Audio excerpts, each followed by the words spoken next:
Assalamualaikum warahmatullahi wabarakatuh. Sampurasunun, sampurasun. Wargi-wargi baraya pecinta dongeng Sunda anu dimana beayana, alhamdulillah kalayan kudrat ilahi robbi qadar tinu makawasa urang sadayana tiasa ditepang dangu deui sareng simkuring kang tile dina acara carita Sunda tanapi dongeng Sunda.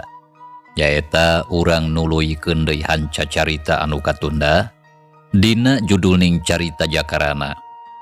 Anu mana ieu carita teh hasil buah karya atanapi karangan Amburos ti Palihan, Bandung.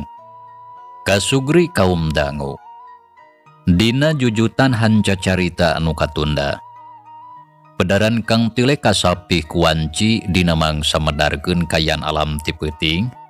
Nyantana ka Jakarana anu mana harita nuju ngajalankeun tugas ti si Aki Pangebon nyaeta aya di hiji walungan. Kumaha tu mitra lajenganana ieu carita sumangga langkung paosna mah urang sami-sami Bandungan deui ku sadayana kayaan alam ti peuting di hiji walungan.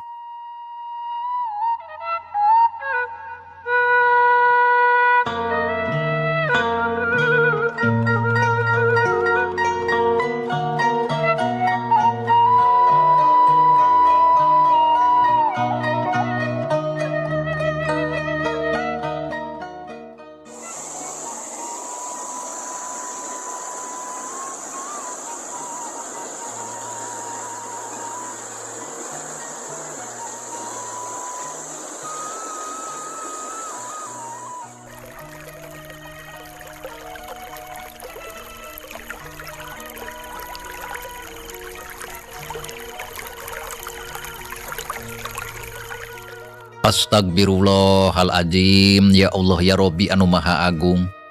Nah aya naon atuh tadi teh? Ya Allah mugia maparin panang tayungan ka diri abdi.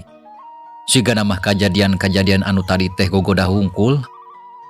Pan kitu cenah ceuk caritan si Aki oge. Ah nya geus ayeuna mah urang tuluykeun deui. Nya muga-muga bae moal ayana naon deui. Nya saenggeus boga pikiran kitu mah. Jakarana nangtung deui kalayan ajeg kawas tadi.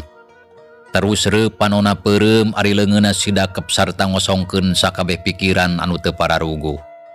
Hate manteng kanu maha kawasa geus teu malire deui kana nanaon. Sedengkeun hawa karasana beuki tiis. Cai leuwih meuninya ceplir ibarat cai es. Awak Jakarana ngadeg-deg ka bulusam tapi sanajan kitu sabisa-bisa ditahan. Bisa enggeusna aya kajadian tadi, keur sawatara waktu mah eueuh kajadian naon. Kayaan tetep simpe anu kadengengan ukur sora cai walungan. Ku ayana kitu.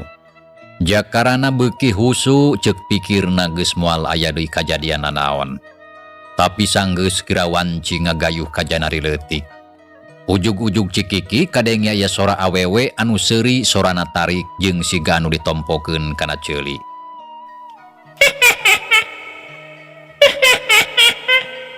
Ngadenge kitunya puguh Jakarana ngaranjug.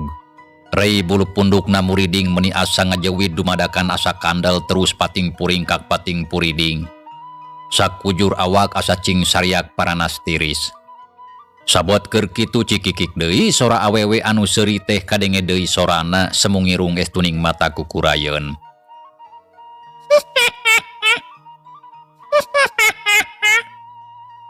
Jakarana deg-degan jajantung ratug tepugu rasa. Kayaan beuki asa keung jeung geuman. Anu seuri terus cicirihilan sorana asa pipindahan. Sakapeung sok kadenge ti belah kenca, tapi telila beut pindah ka belah katuhu. Katukang jeung kahareup satuluyna sora awewe anu seuri teh kawas anu ngurilingan ka manehna. Samalah keur kitu teh ujug-ujug ngong aya anu ngomong. Kernaon sia teh manusia wayah kiwari ngajedog di dieu. Nah sia teh hayang dicekek ku aing. Ceuk eta sora anu ditungtungan ku seuri cicirihilan. Gebeg jakarana reuas jajantung beuki ratug hate tagibur teu pugu rasa. Awak jakarana beuki ngadeg-deg sajabat ti kitu karasa menit tiis anu lain lumayan. Bibirna geus genteul huntuna norokto kabulusan. Nya lamun aya dina kayaan beurang bakal katempo beungeutna sepa. Beu nah saha anu ngomong teh? Sorana ngirung mata kukurayeun jeung matak muringkak bulu punduk. Jakarana ngagerentes dina sajeroning hatena. Sora awewe anu seuri terus harita cicirihilan teu eureun. Samalah ditema ku sora lalaki anu seuri ngabarakata kawas sora buta anu tangtunganana gede luhur lantaran sorana tarik jeung handaruan.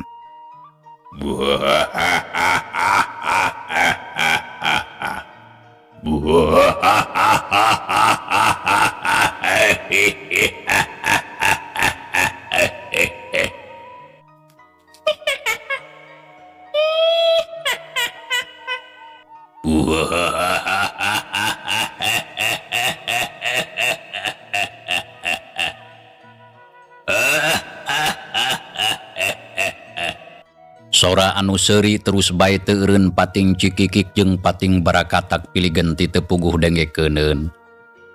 Kawas anu hayang ngagoda kana kakuatan jakarana.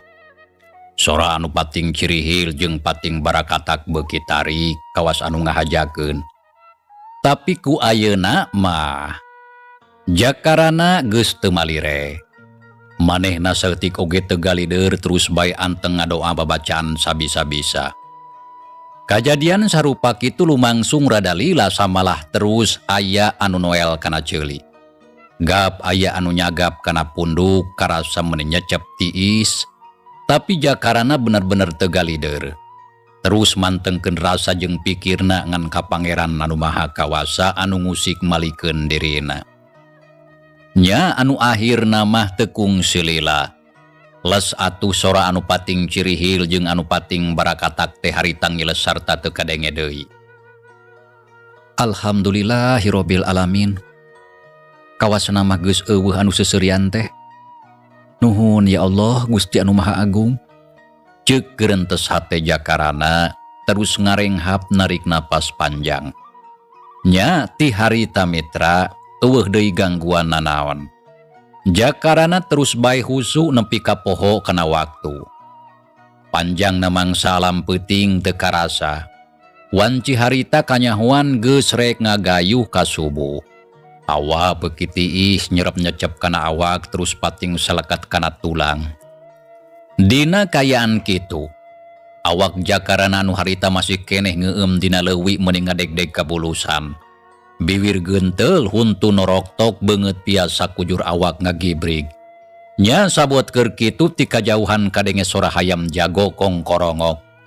Samalah keur kitu teh ujug-ujug kadenge sora aki-aki ngomong sareta ditujukeun ka jakarana. Sorana jelas pisan asa ditompokeun kana ceuli. Geus cukup ujang sakitu oge. Sok gancang geurah hanjat ka darat. Kitu cenah ceuk eta sora jelas pisan kadenge ku jakarana. Brai atuh harita beunta terus rurat reret neangan jalma nu tadi nyarita. Tapi teu katempo da puguh poek. Aki, Ki, Nya ieu Aki. Sok kewat geura hanjat sarta hidup geura balik ka imah. walon si Aki tapi ari jalma nama keukeuh teu kaciri. Ngadenge kitu teu talangke geuwat harita keneh Jakarana ngalengkahkeun sukuna lalaunan. Anu karasa baal balas lila teuing ka keueum ku cai. Terus atuh leumpang sukuna susur sasar murukasi si leuwi. Hati-hati pisan kituna teh bari uyup ayap neangan pamuntangan. Nya teu lila oge geus nepi ka sisi. Terus atuh hanjat ka darat. Kayaan didinya ayeuna mah geus katempor mengremeng teu poek teuing kawas tadi. Saenggeus aya di darat terus atuh harita rarat reret deui nempuan si Aki. Tapi mata keheran da si Aki mah tetela eueuh didinya. Keur sakedapan Jakarana ngahuleng. Geus jang teu kudu heran jeung teu kudu mikiran Aki. Sok buru gancang geura balik lantaran geus waktuna salat subuh. Ceuk si Aki anu teuing di mana da teu katingali jirimna. Nya ari geus puguh kitu mah Jakarana harita keneh gura-giru leumpang maju ka hilir. Sanggeus sawatara waktu nepi deui ka tempat anu samemehna sisi walungan anu aya warudoyong. Nya geus kitu mah terus leumpang maju ka tonggoh nyorang jalan satapak anu peuting tadi di sorang. Tuluy kebat ngajugjug ka imah si Aki sareta teu kacatur di jalana mitra. Urang kocapkeun harita geus nepi ka hareupeun imah. Terus Jakarana muru kana panto. Sanggeus aya hareupeun pok uluk salam. Assalamualaikum Aki. Waalaikumsalam. Bagya ujang hidup geus mulang sok geura ka jero. Surungkeun we pancoma da teu ditulakan. Walon anu aya di jero anu tayalian si Aki harita ngabagyakeun sarta nita asup. Nya teu kudu nitah 2 kali terus atuh Jakarana nyurungkeun pantos sarta brai muka. Sup atuh ka jero imah breh didinya katempo si Aki keur ngajemprak sila bari jeung nyeklan padudan. Barang geus aya di jero imah, ret atuh si Aki harita ngareret ka Jakarana anu keur nangtung awakna katempong ngadegdeg buukna ran cucut biwir genteul ari gadona noroktok. Hate ngarasa heran sabab si Aki geuning aya di imah. Meuni ngadegdeg kitu kabulusan ujang teh. Tanya si Aki bari nyerenge seuri. Panon melong Jakarana anu keur ngajanteng nangtung. Awakna katempo meuni ngadegdeg da puguh atuh geus ngeueum di leuwih dina waktu anu sapeuting lilana. Sumuhun abdi teh kabulusan. Puguh meuni asa baal Aki. Nyawayahna we sakitu mah keun we kabulusan mah da moal macakna nyaon. Lantaran geus aya di imah. Tah ayeuna mah ulah wakaloba catur. Mending oge gancang ka ditu geura bebersih. Sabab sakedeung deui oge waktuna salat subuh ieu teh. Tah engke urang berjamaah jeung Aki. Tuh baju anu bersih geus disadiakeun ku si Imong. Sumuhun mangga Aki. Nya teu loba catur Jakarana terus ngaleos ka tukang. Gok amprok jeung si Imong di dapur anu keur diuk dina jojodog bari siduru hareupeun hau. Ret ka Jakarana anu katingali awakna meuni ngadegdeg pok atuh ngomong. Allah eta Kang meuni ngagibrig kabulusan Kang. Puguhnya akang teh kabulusan. Nya pantes we atuh kabulusan oge. Daku si Aki dikeueum di leuwih sapeuting jeput. Tapi ngarah naon nya uing mah teu ngarti. Nya, da akang oge can ngarti. Tapi mata kieu oge tangtu aya maksudna. Ki akang rek bebersih heula nya. Nya sok atuh Kang, ngarah gancang disalin baju. Tembal si Imong geus kitu Jakarana harita leumpang deui kebat muru ka pancuran anu aya di pipireun imah. Sedengkeun si Imong terus atuh nyiukan cai panas tina seeng, diasupkeun kana teko. Gancangna carita. Jakarana geus rengse bebersihna, sarta terus disalin ku baju anu bersih. Prak atuh tiluana harita ngajalankeun salat subuh berjamaah. Sanggeus rengsek. Si Aki jeung Jakarana dariuk duaan di tengah imah, dihareupeun geus ngajagrag cai enteh ngebul keneh 2 batok. Ari lalauhna bubui sampe meuni muruh puy ditambah ku gula kaung meunang ngurud. Ujang, peuting ieu mangrupa peuting anu kahiji.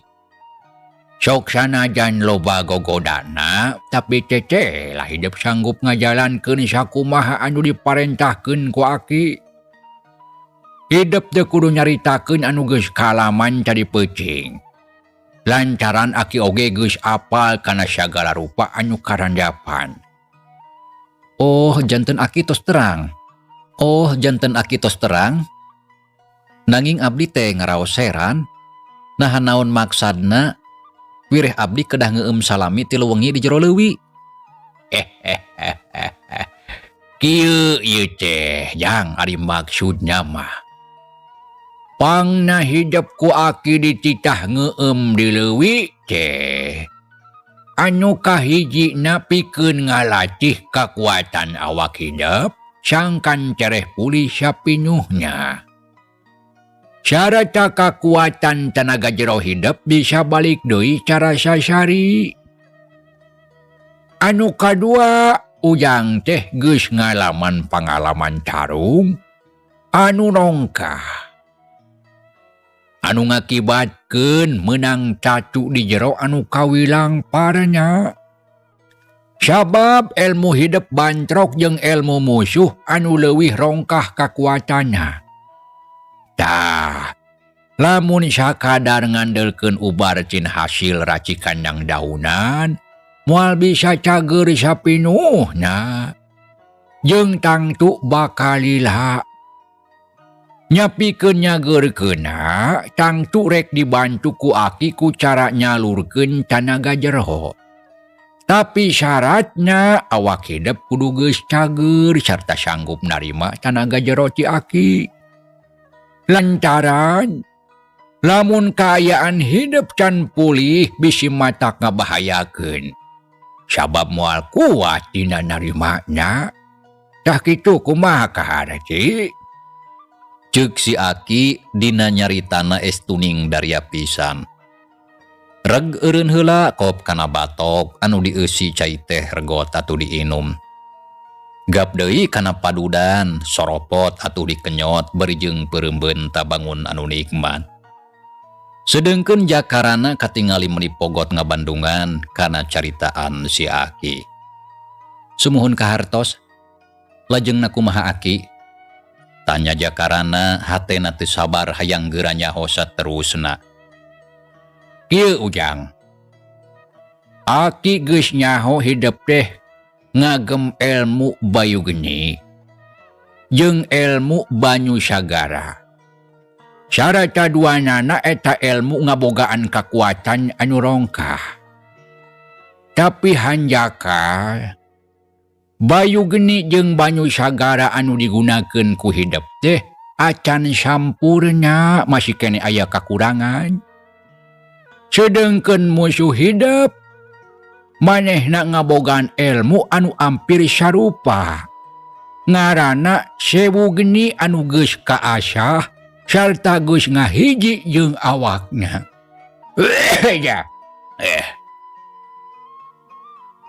Sarata kakuatan leuwih rongkah tibatan ilmu Ujang. Matakna dina waktu bantrok tangtu Ujang anu eleh kuat jeung eleh tanaga sarta eleh ku pangalaman. Sabab naon? Sabab kakara digunakeun. Kulantaran kitu, timimiti ayeuna hidup ku Aki rek dilatih pikeun nyampurnakeun ilmu anu geus dipiboga.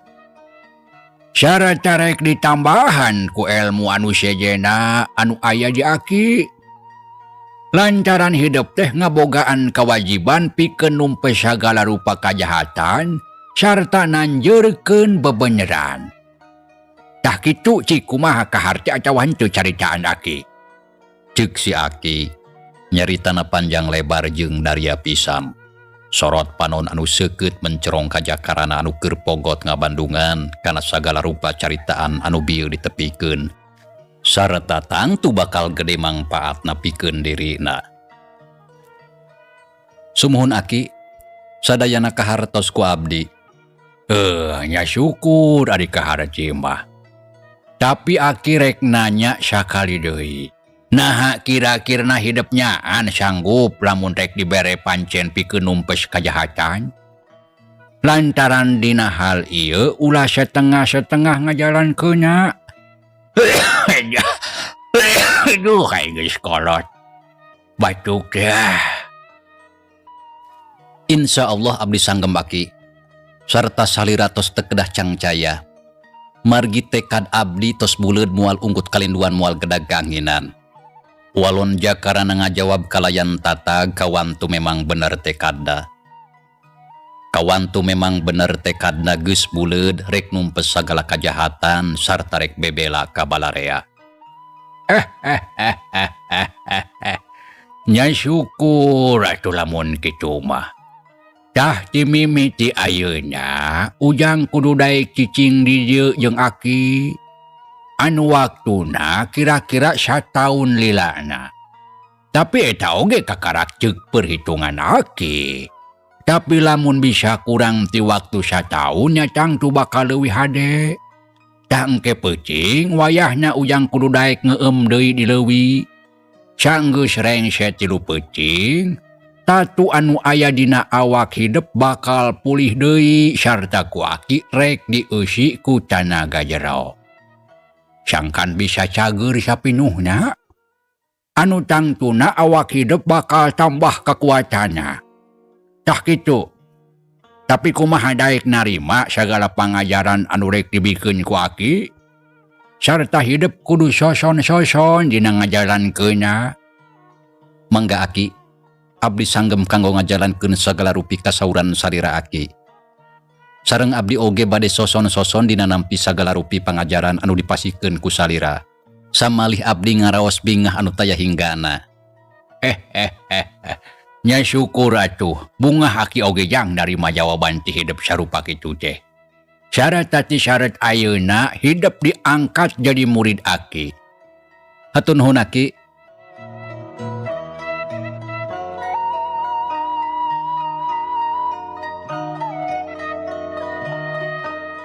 Nya geus kitu mah. Atuh si Aki nutup sakabeh obrolana. Saterusna mah atuh bubuy sampe dicocolkeun kana gula kaung. Dibarengan ku jakarana urung deui ngobrol ngaler ngidul. Gancangna carita mitra. 3 poe geus kaliwat. Harita kayaan awak jakarana geus pulih deui cara sasari sabadana dikeueum ku cai leuwih. Tapi palebah ngarenghap masih keneh rada eungap. Kocapkeun dina peuting isukna kira wanci tengah peuting. Jakarana jeung si Aki dariuk di tengah imah. Sedengkeun si Imong mah geus sare tibra di kamar samalah kerekna oge kadenge meni nyegrek bakat ku pules. Kawan tu beurangna geus cape gawe. Kayaan di luar estuning sepi jempling. Jangkrik gaang jeung cari cangkas teu kadenge sorana. Sedengkeun langit bengras taya aling-aling, bentang-bentang baranang di awang-awang. Yang tah ayeuna waktuna Aki rek ngasupkeun tanaga jero kana awak hidup. Sakalian rek ngaluarkeun getih kotor anu ngahalangan. Lamun karasa aya hawa panas, omat ulah dilawan. Sok ayeuna mah laan baju, terus gewat nukang sarta kosongkeun pikiran tina sagala pasoalan. Sumuhun mangga Aki. Teu talangke. Jakarana gancang ngalaan baju terus nukang ka si Aki. Repanona peureum pikiran dikosongkeun tina sagala pasoalan. Saacan ngamimitian harita si Aki ngarekepkeun heula silana. Geus kitu leungeun si dakep. Repeureum biwirna gegerayeman mapatkeun ajian. Tekung silila berai benta. Geus kitu terus kadua dampa leungeunna diantelkeun kana tonggong jakarana. Mimitina mah biasa, tapi tekung silila. Awak si Aki jadi ngageter. Samalah beuki lila beuki tarik. Keur kitu ku Jakarana karasa aya hawa panas anu nyaliara asup kana awakna. Jakarana ngatur napas, karasa dadana enggap ngambekan oge asa sesek. Ari si Aki awakna beuki ngageter. Kesang badag renung dina tarang, hawa panas karasa beuki nyeksrek nyaliara kana aliran getih anu pating saralak. Keur kitu jegoh batuk.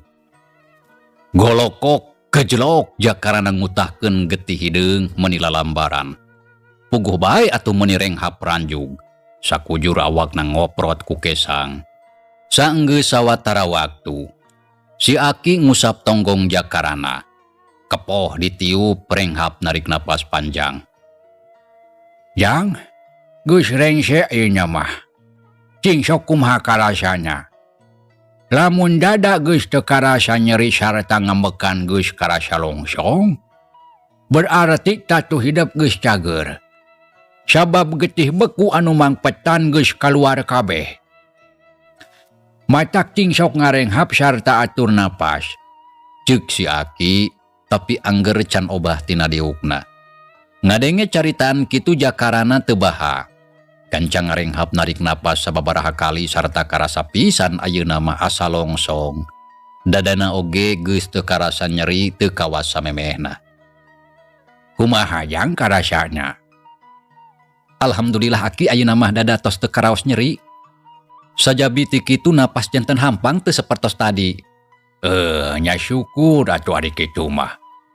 Berarti kayaan tatu hidup ayeuna geus bener-bener pulih deui sabihara sabihari. Sarta bakal sanggup pikeun nyarima rupa-rupa pangajaran si Aki. Tembal si Aki ngarasa bunga. Geus kitu diukna ngeser. Kop kana padudan nya terus diseungeut palenyun udud bangun tumanina. Panon melong kana lalangit. Ari Jakarana harita jung nangtung leos ka dapur terus nyokot lap jeung cai bersih. Tekung silila geus balik deui.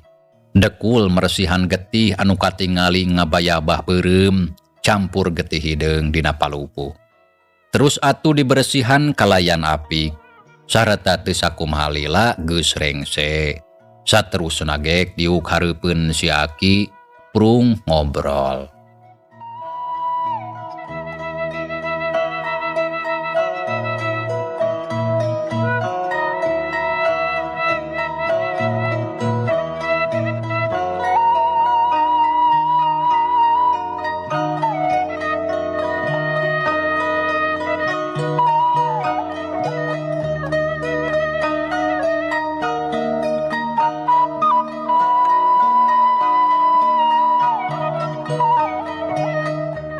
Mitra kaum dangu ti saret harita Jakarana matuh cicing di imah si Aki. Sapopoena tuluy dilatih ti mimiti latihan jurus anu dipiboga ku si Aki. Samalah Jakarana oge dilatih ilmu lahir ilmu batin sangkan dirina leuwih kuat. Sarta teu tinggaleun lamun peuting Jakarana sok dipapatahan ngaji sarta diajar rupa-rupa ilmu agama. Babarengan jeung si Imong. Ditambah deui ku diajar ilmu anu sejena. Di antarana ngolah tanah, ngurus pepelakan, ngurus ingon-ingon, nganyam jeung sajabana anu kasebut bisa maku si Aki diajarkeun ka Jakarana. Anu tangtuna bakal gede pisan mangpaatna pikeun bekal kahirupan kahareupna. Nya matak teu heran lamun beuki dieu pangabisa Jakarana katempo beuki loba pisan parobahana.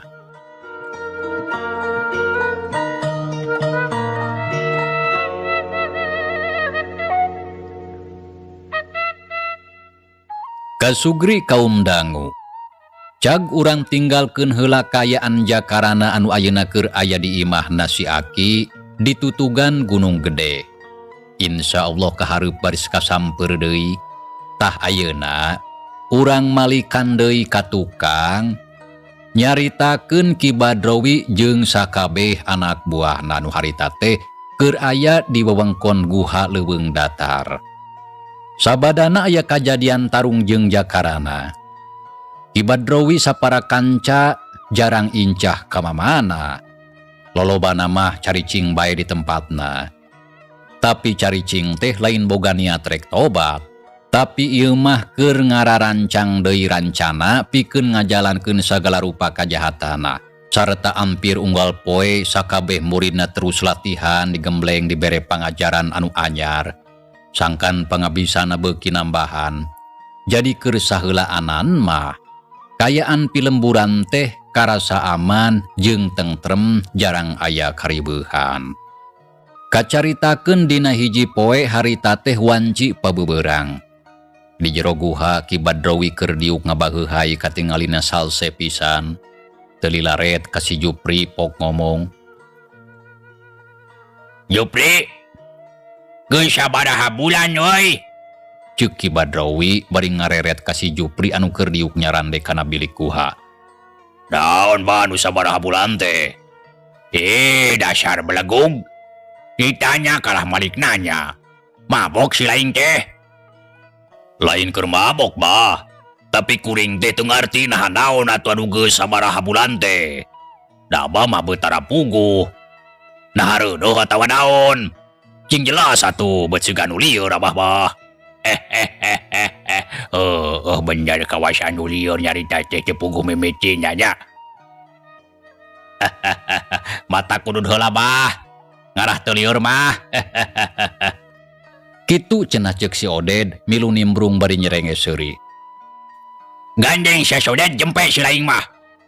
Motong yang serikeun sia. Tembal Ki Badrowi mun cereng ka si Oded anu keur nyerenge seuri. Nempo guruna mun cereng jep si Oded jempe keur kitu pok Ki Badrowi ngomong deui. Jadi kieu barudak maksud dewek teh. Geus aya sabaraha bulan urang jarang lunta ka pilemburan. Dararasaan masa geus lila. Ya lamun teu salah, kakak kawas da geus aya kakekana 2 atawa 3 bulan bah. Urang teu lunta ka pilemburan. Sarta kuring geus mimiti ngarasa bosan. Si Kling harita ngawalon kana pananya guruna. Yoh, jadi geus aya 2 atawa 3 bulannya. Lumayan ada heubeul. Ya, sakitulah kukurang leuwih 3 bulan. Terus kumaha kitu bah? Jawab si Kling bari melong ka guruna. Ditanya kitu Ki Badrowi teu waka ngawalon kalah terus gap kana padudan terus didedetan bako mole. Gur diseungeut soropot dikenyot bari peureumbeun tah. Haseupna mulek kaluhur ka bawah angin. Yah, ieu barudak. Dengekeun ku si laing. Sigana mah ayeuna geus nepi kana waktuna sarta nincak kana mangsana. Lamun urang kudu ngamimitian deui ngajalankeun usaha.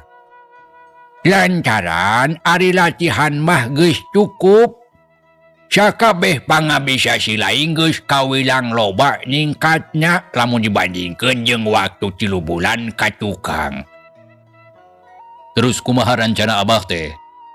Tanya si Juha bari melong ka guruna. Kitu deui si Jupri jeung anu sejena. Ieu Juha. Anu sabenerna dewek teh geus ngarasa bosan lamun kudu terus-terusan cicing di pileuweungan. Sapopoe nganukur panggih jeung lutung, bagong, maung, oray jeung sasatuan sejena. Tah ayeuna dewek teh hayang ngasaan hirup di pilemburan siga batur. Samalah nyamual kagok dewek teh hayang ngasaan jadi kubu. Ah? Jadi abah hayang jadi kubu? Nah teu salah denge kitu. Nyah henteu Juha. Si laing teu salah denge lantaran memang kitu kahayang dewek teh. Samalah lamun dewek geus ngajeg jadi kubu, tangtu kudu aya anu jadi ibu kubunya. Tapi kade kudu anu geulis. Jeung anu bahenol nerkom gede bujurnya. Ceuk Ki Badrowi nembrakeun sakabeh kahayangna. Ngadenge caritaan kitu sakabeh muridna silih reret. Tapi saurang oge can aya anu cacarita. Keur kitu pok deui guruna ngomong samalah nyaritana katingali beuki Daria. Tah kitu kahayang dewek euy. Sarta pasti geus kadenge kumaranye. Anu saterusna pikeun ngahontal kana cita-cita dewek, si laing sakabeh tangtu kudu ngabantu pikeun ngawujudkeunnya. Cik sok atuh palikiran. Di lembur mana kira-kirana dewek bisa ngadeg jadi kubu? Tapi dewek teh hayang di hiji lembur anu kaitung panghadena. Sarata kaayaanna subur makmur sugih mukti. Pikeun dijadikeun padumukan urang sadarea cak kitu. Kiku maha kaharti ku si lain sakabeh. Mitra, cageulayu carita urang tunda heula nya. Insya Allah mitra kin urang lajengkeun deui. Hatur nuhun kana naon rupi perhatosana wilujeng kantun. Wassalamualaikum warahmatullahi wabarakatuh.